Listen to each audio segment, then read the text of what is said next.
Hi hello வணக்கம் நேயர்களே, இது ரெட்ரோ மூவிஸ். நான் நிலையால். இன்றைக்கி நம்ம rewind the past Tamil cinema மூவிஸில் பார்க்க போகிற படம் சொல்ல துடிக்குது மனசு. 1988 லெனின் சார் இயக்கத்தில் கார்த்திக் சார் நடிப்பில் வெளிவந்த இந்த படத்துக்கு இசைஞானி இளையராஜா மியூசிக் கொடுத்துருந்தாங்க. இந்த படத்தோட கேரக்டர்ஸ்னு பார்த்தீங்கன்னா, தில்லைநாதனா கார்த்திக் சாரும், ஜெயக்கொடியா பிரியா மேடமும், மலேசியா வாசுதேவன் சார் சிவசங்கராவும், சச்சு மேடம் வந்து ஜெயாவோட ஃப்ரெண்டாகவும், சார்லி சார் வந்து ராமன் குட்டியாகவும், பிந்துகோஸ் மேம் இவங்கெல்லாம் ஆஃபீஸ் ஒர்க்கர்ஸாகவும், திலீப் வந்து பிச்சை முத்து அதாவது கார்த்திக் சாரோட ஃப்ரெண்டாகவும் நடிச்சிருப்பாங்க. வாங்க இந்த படத்தோட கதை சுருக்கத்தை பார்க்கலாம். கதை ஆரம்பிக்கும் போதே கிராமத்தில் கார்த்திக் சார் வந்து அதாவது தில்லைநாதன் கேரக்டர் வேலை இல்லாமல் அவங்க வீட்டில் பேரண்ட்ஸ்கிட்ட திட்டு வாங்கிட்டு இருக்கிற மாதிரி காமிக்கிறாங்க. இவருக்கு ஃப்ரெண்டாக வந்து பிச்சை முத்து அதாவது திலீப் சார் அறிமுகப்படுத்துகிறாங்க. அவர் வந்து கல்யாணம் ஆகி அவரோட ஒய்ஃப் வந்து வேற ஒருத்தவங்க கூட ஓடி போயிட்ட மாதிரி காமிக்கிறாங்க. அவரை அதனால் ஊரில் எல்லாருமே ஒரு மாதிரி பேசுகிறாங்க. ஆனால் நம்ம தில்லைநாதன் மட்டும் பிச்சை முத்து கூட ரொம்ப க்ளோஸ் ஃப்ரெண்டாகவே இருக்கார். இப்போ ஒரு தடவை தில்லைநாதன் வந்து பேங்க் இன்டர்வியூக்கு போயிருக்கும்போது அங்கே ஜெயக்கொடிங்கிறவங்கள மீட் பண்ணி அவங்கள விரும்ப ஆரம்பிக்கிறாரு. லெட்டர் மூலமே பேசிக்கிட்டு இருக்காங்க. இது வந்து பிச்சைமுத்துக்கு மட்டும் தெரியும். அவர்கிட்ட நிறையா இவங்களை பற்றி சொல்லிக்கிட்டே இருப்பார். பிச்சைமுத்தும் அவங்க ஒய்ஃபை பற்றி நிறையா சொல்லுவார். அப்போ கார்த்திக் சார் அதாவது தில்லைநாதன் கேட்பாங்க, ஏன் அவங்கள மறக்க மாட்டேங்கிறேன்னு. இது முதையே போயிருந்தாங்கன்னா நான் வந்து எவ்வளோ ஃபீல் பண்ணியிருக்க மாட்டேன். அவங்க நான் கட்டின தாலியோடு போயிருக்காங்க. அந்த தாலி அவள் என்கிட்ட கொடுத்துருந்தா கூட நான் வந்து நிம்மதியாக போய் சேர்ந்துருப்பேன். ஆனால் அதையும் அவள் எனக்கு செய்யலை அப்படின்னு சொல்லி வருத்தப்படுறாரு. ஒரு நாள் நம்ம தில்லைநாதனுக்கு வேலை கிடச்சிருது சென்னையில். இதை கிளம்பும்போது பிச்சைமுத்துக்கு ரொம்ப வருத்தமாக இருக்குது. ஆனால் கண்ணீரோட நண்பனுக்கு நல்ல வார்த்தைகள் சொல்லி வழி அனுப்பி வைக்கிறாரு. இப்போ தில்லைநாதன் ஊருக்கு வந்ததுமே ஜெயக்கொடியை மீட் பண்ணுறாங்க. ரெண்டு பேரும் நல்லா பேசி பழக ஆரம்பிக்கிறாங்க. நம்ம தில்லைநாதன் வந்து ட்ரெஸ்ஸிங்லாம் ரொம்ப குர்த்தா மாதிரியெல்லாம் போட்டுட்ருப்பாரு. அதெல்லாம் வந்து ஜெயக்கொடி மாற்றுறாங்க. அவரை வந்து ஒரு நல்ல நீட்டாக பேண்ட் ஷர்ட் போட வைக்கிறாங்க. அவங்க எல்லாமே அவர் வந்து அவங்க சொல்கிறபடியே கேட்குறாரு.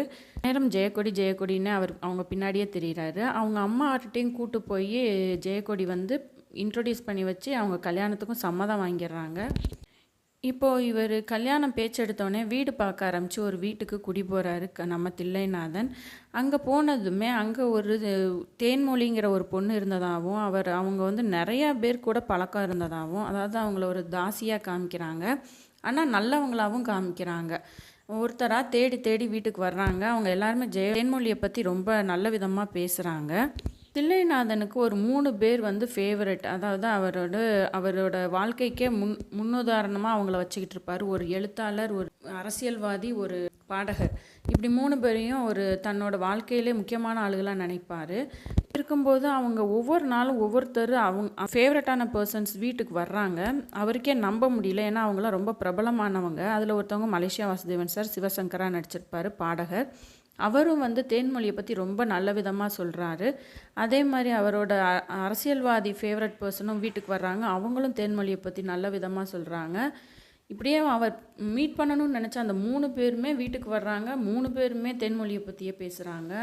தேன்மொழி வந்து எவ்வளோ நல்லவங்க, அவங்களோட வாழ்க்கையில் எவ்வளோ திருப்பத்தை கொடுத்தாங்கன்னு சொல்லும்போது நம்ம தில்லைநாதனுக்கு தேன்மொழியை பார்க்கணுன்னு ஆசை வருது. கொஞ்சம் இங்கே கதை லாஜிக் மிஸ் ஆகத்தாங்க செய்யுது. எப்படி அவருக்கு பிடிச்ச 3 பேருமே ஒரே பொண்ணை தேடி அவர் வீட்டுக்கே வர மாதிரி காமிக்கிறது கொஞ்சம் இதாக தான் இருக்குது. ஆனால் ஓகே, இது வந்து கதை தானே. ஸோ நம்ம தில்லைநாதனுக்கு தேன்மொழியை பற்றி தெரிஞ்சுக்கிடணுங்கிற ஆசை ரொம்ப ஆக ஆக நம்ம ஜெயக்கொடி கூட அவர் பேசுகிறத குறைச்சி இவங்கள தேடுறதுலே தன்னோட டைமை வேஸ்ட் பண்ணிகிட்டு இருக்காரு. தில்லைநாதன் தேன்மொழியை தேடுறத ஜெயக்கொடிகிட்ட சொல்லாமே மறைச்சி வச்சுருப்பார். இது மிகப்பெரிய தப்பாயிரும். ஜெயக்கொடி வந்து ரொம்ப நம்புவாங்க. இவருக்கு பண தேவை நிறையா இருக்குதுன்னு நினச்சி அவங்க ஹெல்ப் பண்ணிகிட்டே இருப்பாங்க. ஆனால் அவர் அந்த பணத்தை ஃபுல்லாக இவங்களை தேடுறதில் யூஸ் பண்ணுவார். ஏன்னா அவங்க தாசி. அதனால் எல்லா புரோக்கர்ட்டையும் போய் விசாரிச்சுட்டு இருப்பார். அவங்க எல்லாம் பணத்தை வாங்கிக்கிட்டே இருப்பாங்க. இவங்க ஜெயக்கொடி தனக்கு ஒரு செயின் வாங்கி தரதா அவங்க தில்லைநாதன்ட்ட ஒரு 10,000 ரூபாய் கொடுத்துருப்பாங்க. அதையும் கொண்டு போய் இதுக்கே செலவு பண்ணிவிட்டு அந்த செயினை வந்து ஃபாரிங்கில் வாங்கி போட்டு விட்ருவார். இது எல்லாமே இவர் பண்ணுற தப்பாக தான் இருக்கும். ஆனால் ஜெயக்கொடி மேலே இருக்க பாசம் உண்மையாக தான் இருக்கும். ஆனால் நிச்சயதார்த்தம் நடக்கிறதுக்கு எல்லா ஏற்பாடும் பண்ணியிருப்பாங்க. அன்னைக்கு பார்த்து இவர் அந்த பொண்ணை தேடி போவார். அப்போ புரோக்கரே வந்து வீட்டில் வந்து கூப்பிட வருவாங்க. அப்போ ஜெயக்கொடி வந்து பெருந்தன்மையாக அனுப்பி வைப்பாங்க. சரி, நீ ஒரு தடவை போய் அவங்கள பார்த்துட்டு வந்துட்டேன்னா நீ நிம்மதியாக இருப்பேன்னு சொல்லி அனுப்பி வைப்பாங்க. அப்போது இங்கே வரும்போது அங்கே ஒரு பிரச்சனையில் மாட்டிக்கிடுவார். ஆனால் அந்த நேரம் வந்து அந்த புரோக்கர் வீட்டில் வந்து இங்கே அவர் வந்து தாசி வீட்டில் இருந்துட்டான்னு எதுக்காக சொல்கிறாருன்னு தெரியலை. தேடி போன இடம் வந்து அது அவங்க ஒரு குதிரையை வச்சு ஒரு காமெடிங்கிற பேரில் ஏதோ ஒன்று பண்ணியிருப்பாங்க. அதுவும் அந்த இடத்துல அவ்வளோ கரெக்டாக இருக்காது. இதனால் ஜெயக்கொடி ரொம்ப மனசுடைஞ்சு அவங்க வேலை பார்த்துட்டு இருந்த இடத்துலேருந்து வேலையை விட்டுருவாங்க. அவங்க இருந்த வீடையும் காலி பண்ணி போயிடுவாங்க. நிச்சயதார்த்தமும் நின்றுது. ஆனால் அங்கே தில்லைநாதன் போன இடத்துல ஒரு சிலரால் அடி வாங்கி ஹாஸ்பிட்டலில் இருப்பார், தலை உடஞ்சி. அப்போ தான் அவருக்கு நினைவு வரும். எந்திரிச்சு ஓடி வருவார். வீட்டுக்கு வந்து பார்த்தா அவங்க வீட்டை காலி பண்ணி போயிருப்பாங்க. இப்போ இவருக்கு எல்லாமே கெட்ட பேராயிரும். ஒரு தாசி வீட்டுக்கு போனனால ஊர்லேயும் அவரை மதிக்க மாட்டாங்க. அதே மாதிரி ஆஃபீஸ்லேயும் அவருக்கு வேலை போயிடும். அவங்க வீடையும் காலி பண்ண சொல்லிடுவாங்க. அப்போ வீடை காலி பண்ணும்போது தேன்மொழி யூஸ் பண்ண கண்ணாடி அங்கே இருக்குது, அதை மட்டும் எடுத்துகிட்டு போன்னு அந்த வீட்டு ஓனர் திட்டுவார். அதை எடுத்துகிட்டு கிளம்பும்போது பின்னாடி அதுக்கு டீட்டெயில் இருக்கும். அதாவது அது ஒரு ஃபோட்டோக்கான ஃபிலிம்மு. அந்த ஃபிலிம்மை எடுத்து கொண்டு போய் கழுவ கொடுப்பாரு. அது யாருன்னு கண்டுபிடிக்கிறதுக்காக. அப்போ தான் தெரியுது அதில் இருக்கிறது ஜெயக்கொடியோட ஃபோட்டோ தான் அங்கே இருக்கும். இவர் பயங்கர ஷாக் ஆயிடுவார். அப்போ தேன்மொழியும் ஜெயக்கொடியும் ஒன்றா. அப்போ ஜெயக்கொடி வந்து தப்பானவா அப்படிங்கிற மாதிரி அவங்க ஆஃபீஸ்க்கு வந்து பயங்கரமாக திட்டிட்டு ஊர் பக்கம் போவார். அங்கே போனால் அங்கேயும் அவங்க அப்பா வந்து இது என் பையனே இல்லை, இனிமேல் அவன் என்கிட்ட வரவே கூடாதுன்னு சொல்லி எல்லார் முன்னாடியும் பஞ்சாயத்தில் இது சொல்லிட்டு போயிடுவார். இப்போது பிச்சை முத்து அங்கே ரொம்ப கஷ்டப்பட்டுக்கிட்டு இருப்பான். பிச்சை முத்துக்கு ரொம்ப உடம்புக்கு முடியாமல் இருக்கும். அப்போது என்ன பண்ணனே தெரியாது. ஏன்னா இவர் கையில் காசே இருக்காது, வேலையும் இல்லையா. ஸோ எல்லார்ட்டையும் போய் காசு கேட்பார், யாரும் கொடுக்க மாட்டாங்க. பெரிய ஹாஸ்பிட்டல்லேருந்து அவங்கள வந்து கவர்மெண்ட் ஹாஸ்பிட்டலுக்கு மாற்ற சொல்லிடுவாங்க. இங்கே ரொம்ப செலவாகும்னு சொல்லிடுவாங்க. அவரை தூக்கி கொண்டு போய் கோயில் மண்டபத்தில் உட்கார வச்சுட்டு மித்தவங்க காசு கேட்குறதுக்காக போவார். யாரும் கொடுக்க மாட்டாங்க. உடனே அது அவருக்கு தப்பான ஒரு எண்ணம் வரும். யார்ட்டையாவது திருடிட்டு போயாவது அவனை காப்பாற்றணுன்ட்டு ஒரு ஜோடி வந்து காரில் வெளியில் நின்று ஏதோ வேலை இருக்கும், அதை பார்த்துட்டு இருப்பாங்க. அப்போ அந்த பொண்ணோட கழுத்தில் இருக்க தாலியை அத்துட்டு போயிடுவார். போய் அவனை ஹாஸ்பிட்டல் கூட்டு போகலான்னு தூக்கும்போது அப்படியே அதாவது பிச்சை முத்து இறந்துருவாங்க. அப்போ அவர் கையில் அந்த தாலி இருக்கும். அப்போ தான் பார்ப்பாரு, அந்த தாலியை பறிச்சுட்டு வந்த பொண்ணு வந்து பிச்சை முத்தோட ஒய்ஃபு.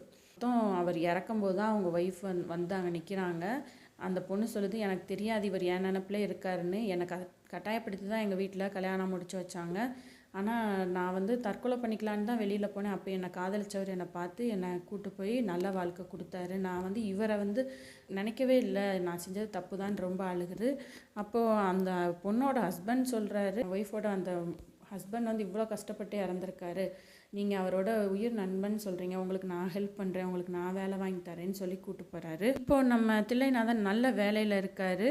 அங்கே பார்த்தா அந்த கம்பெனியில் ஒரு டான்ஸ் ப்ரோக்ராம் ரெடி பண்ணுறாங்க. அதுக்காகத்தான் வெளிநாட்டிலேருந்து வாசுதேவன்கிற ஒரு பாடகரை கூப்பிட்டு வர்றாங்க. அவர் தான் நம்ம ராதா ரவி சார். அவர் வந்து ஸ்டேஜ் ப்ரோக்ராம் பண்ணும்போது தான் பார்க்குறாங்க அது நம்ம ஜெயக்கொடி வந்து அவங்க கூட டான்ஸ் ஆடிக்கிட்டு இருக்காங்கன்னு.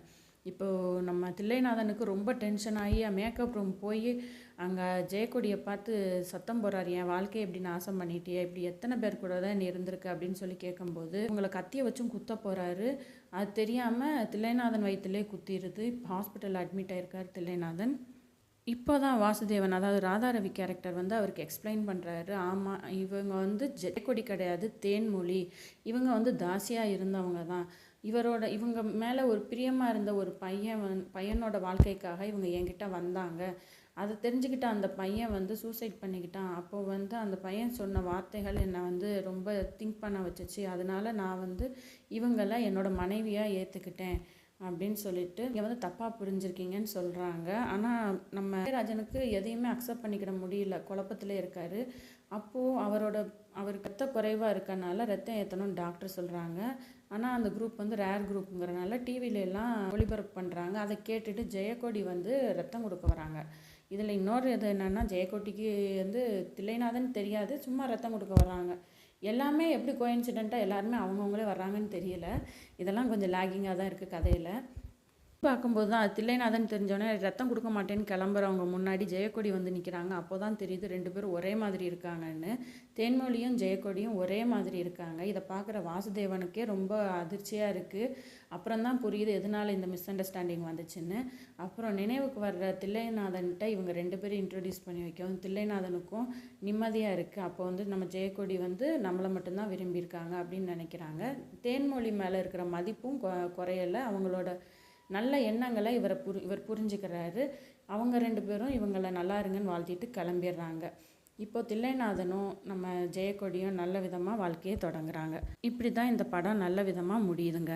இந்த படத்தோட கதைன்னு எடுத்துக்கிட்டால் அங்கங்கே கொஞ்சம் லேகிங் இருக்க தான் செய்யுது. ஆனால் கார்த்திக் சாரோட நடிப்புக்காக, ஜாலியான பாட்டுக்காகன்னு இந்த படத்தை பார்த்தோம்னா ரொம்ப அருமையாக போய்கிட்டே இருக்கும். எனது விழி வலிமேலேங்கிற பாட்டாக இருக்கட்டும், பூவே செம்பூவேங்கிற பாட்டாக இருக்கட்டும், ரெண்டுமே கேட்குறதுக்கு அவ்வளோ அருமையாக இருக்கும். நிறைய பேர் இந்த பாட்டை பார்த்துட்டு இந்த படத்தை பார்க்க வரவங்க இப்போயும் இருக்காங்க.